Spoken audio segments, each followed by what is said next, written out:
Offer তো একসময় calculator দিয়ে গুণ করতাম। আমি আমার একটা ফ্রেন্ড ছিল, ক্যালকুলেটর নিয়ে গুণ করতাম। অ্যান্ড ব্র্যান্ড প্রমোটিং, এটা অনেকে মনে করে যে ক্যামেরার সামনে এসে চেহারা দেখাইলেই ব্র্যান্ড প্রমোটার হয়ে গেলাম, তাইলে তো ভাই কিছু বলারই ছিল না।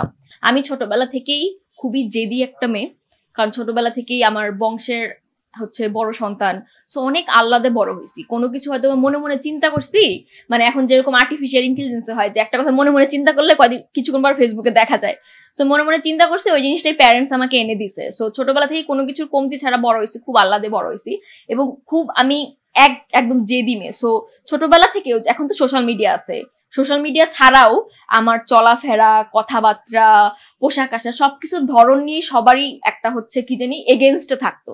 সো ছোটবেলা থেকে ওই জিনিসটাকে আমি কখনোই গায়ে লাগাইতাম না, এবং যে যা বলতো এজ ডাজন্ট ম্যাটার, সবাইকে আমি অ্যান্সার দিয়ে দিতাম। মুরব্বীদের অ্যান্সার দিতাম ভদ্র ভাষায়, কিন্তু আমি অ্যান্সার দিয়ে দিতাম, কারণ আমার কাছে কথা আমি তো কারো ক্ষতি করতেছি না। উল্টা পারলে আমি মানুষকে হেল্প করি, হোক ফাইন্যান্সিয়ালি, মেন্টালি, যাই হোক, কিন্তু কোনোদিন কেউ বলতে পারবে না কারো কোনো ক্ষতি করছি। তারপরও মানুষের আমাকে নিয়ে এত কেন? জাস্ট আমি আমার মতো করে হ্যাপি আছি এই জন্য, আমি সাকসেসফুল এই জন্য।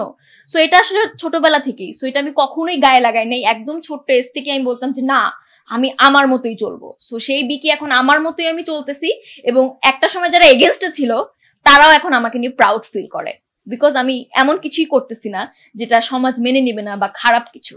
অ্যান্ড ব্র্যান্ড প্রমোটিং, এটা অনেকে মনে করে যে ক্যামেরার সামনে এসে চেহারা দেখাইলেই ব্র্যান্ড প্রমোটার হয়ে গেলাম, তাইলে তো ভাই কিছু বলারই ছিল না।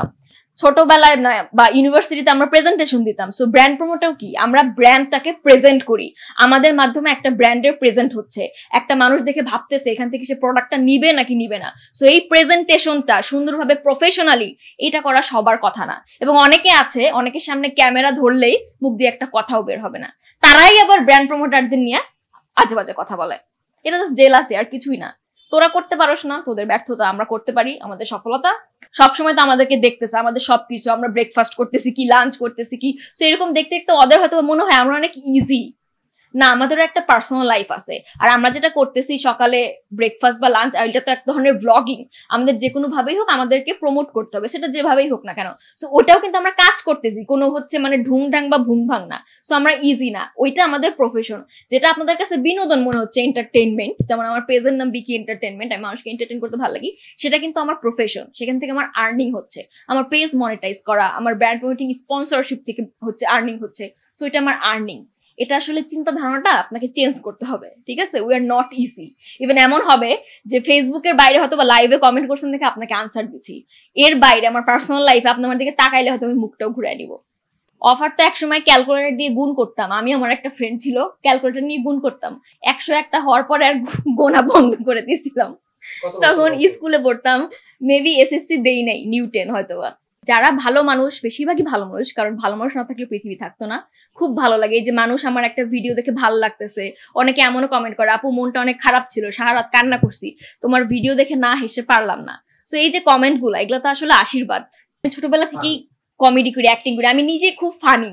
আমি মানুষ, এবং আমার ফ্রেন্ডরা বলে, ধরেন 8-10 জন ফ্রেন্ড মিলে বসে আছে একদম চুপচাপ, কোনো কথা নাই, আমি গেলাম আর সঙ্গে সঙ্গে গ্রুপটা প্রাণবন্ত হয়ে গেল। বলে যে এই জন্যই তো বলতেছি বিকি আসে নাই মানেই জমে না। সো আগে থেকে আমি এরকম গো উইথ দ্য ফ্লো, যখন যেটা হয় সেটাকেই ভালোভাবে নেওয়ার চেষ্টা করি, সেটাতেই হ্যাপি থাকি।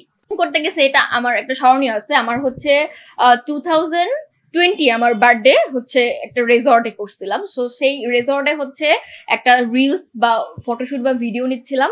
সো তখনকার রেজর্টে আরো মানুষজন ঘুরতে আসছে না, সো তারা এসে গিয়ে আমার সাথে ছবি তোলার জন্য দাঁড়ায় আছে। সো একটা বুড়া মহিলা বলতেছে আমার ফ্রেন্ডদেরকে, এটা কি নায়িকা নায়িকা নায়িকা নাকি? সো ওরা মজা করে বলতেছে হ্যাঁ হ্যাঁ নায়িকা, সামনে মুভি আসতেছে। আমি বলছি ফাইজলামি করিস কেন, বললেই তো পারো মডেল। এটা আসলে আমার খুবই মনে থাকবে, এবং মানুষ ভিড় হয়ে গেছিল, আমি দেখছি ফোন নিয়ে আছে ছবি তোলার জন্য, আমার নাম কি এটা আস্ক করতেছে। কি বলবো, এটা আসলে খুবই একটা মজার মেমোরেবল ঘটনা আর কি। পছন্দের মানুষ আছে, সো যেরকম চাইছিলাম, আমার মিরর আমার আয়না, যেরকম চাইছিলাম, কারণ একটা মানুষের সাথে মানসিকতা না মিললে তো সারাটা জীবন কিভাবে কাটাবো। সো একজনকেই জীবনে অনেক বেশি ভালোবাসছি, একজনের সাথে এখনো আছি, আজীবন মৃত্যুর আগ পর্যন্ত এখানে থাকবো, এবং আল্লাহ চাইলে ইনশাল্লাহ মৃত্যুর পরেও যেন থাকতে পারি, আলহামদুলিল্লাহ।